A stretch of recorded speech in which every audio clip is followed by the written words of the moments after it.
Tapi proses finishing boleh buat the best, cuma makan modal. Kayu yang lembut, yang kurang baik, nak buat perabot tu baik, finishing dia lebih susah dan lebih mahal. Macam kayu jati ni, bukan jati pula, kayu mindi dan mahagoni yang murah.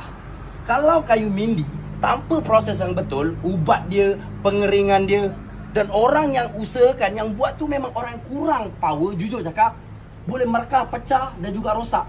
Sebab dia tergolong dalam softwood, kayu lembut. Ini kayu mindi, bukan kayu jati. Sebab tu dengar baik-baik geng, kalau korang beli set-set rustic, yang design rustic, kena tengok betul-betul urat. Nampak tak? Macam jati, tapi dia bukan jati. Ini tergolong dalam softwood. Nampak tak? Kalau jati betul-betul ni macam ni, urat dia memang beza. Dia ada mata, dia ada corak dia. Kalau kayu mindi yang tadi tu hampir sama.